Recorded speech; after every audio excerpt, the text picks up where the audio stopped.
Laging late umuuwi ang mister ko at nagulat ako nang malaman ko ang dahilan nito. Hello Ate Ann! Ako po si Lourdes. Isang simpleng housewife walang ibang inaatupag kundi alagaan ang bahay at mga anak namin habang si mister ang nagtatrabaho para sa aming lahat.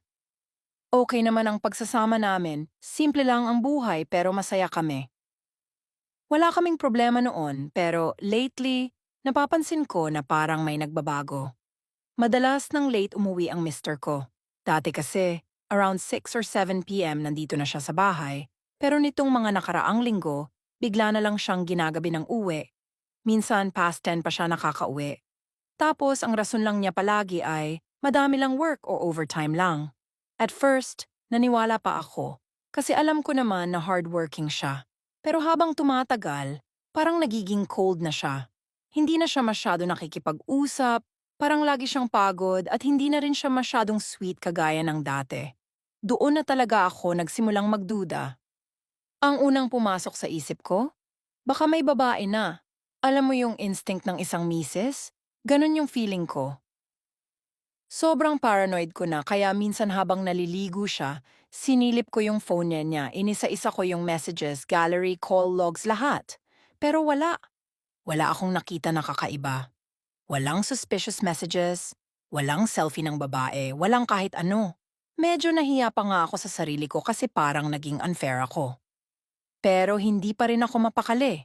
Kasi kahit walang ebidensya, yung kutob ko hindi na mawala. Hanggang isang araw nagulat talaga ako. Kasi imbes na late umuwi si Mister, biglang umuwi siya ng umaga. As in around 6 a.m. Nagpanik ako. Doon ako sobrang nainis.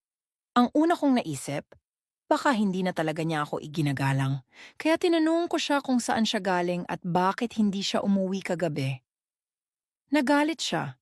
Hindi dahil tinanong ko siya, kundi dahil hindi daw ako nagtitiwala sa kanya. Ayaw pa niya agad magsalita pero pinilit ko talaga. Doon ko nalaman ang totoo. Hindi pala babae ang dahilan. Hindi pala. Ang totoo, nagdodoble kayod pala siya. After ng main job niya, nagpa-part-time pa siya para lang makaipon ng extra money. Gusto niya kasi akong isurprise sa birthday ko. Plano niya akong bilhan ng bagong phone at maghanda ng konting salo-salo sa bahay. Napahiya ako. As in literal akong natameme. Hindi ko alam kung matutuwa ako o mahihiya. Kasi akala ko kung ano na, yun pala may mabigat pala siyang dahilan kung bakit lagi siyang late umuwi. At ang masaklap pa, sa sobrang busy niya kakatrabaho, napagkamalan ko pa siyang may babae. Pinakita pa niya sa akin yung mga resibo, screenshots ng mga delivery niya, at pinakita niya yung mga pinag-ipunan niyang cash. Totoo nga lahat ng sinabi niya. Noong time na yon wala akong nasabi kundi sorry. Sobrang sorry. Sabi ko, sana kinausap ko na lang siya ng maayos at hindi ko agad siya hinusgahan. Pero ang bait niya. Hindi niya ako sinigawan, hindi niya ako tinuluyan sa galit niya. Ang sabi lang niya, okay lang, gets ko naman kung bakit ka nag-isip ng ganyan. Simula noon, mas naging open na kami sa isa't isa. Hindi na ako basta nag-a-assume. At hindi ko na rin sinilip pa ulit ang phone niya kasi na-realize ko, hindi lahat ng pagbabago ay dahil minsan, pagod lang din talaga ang partner natin at may magandang dahilan kung bakit sila gumagawa ng extra effort.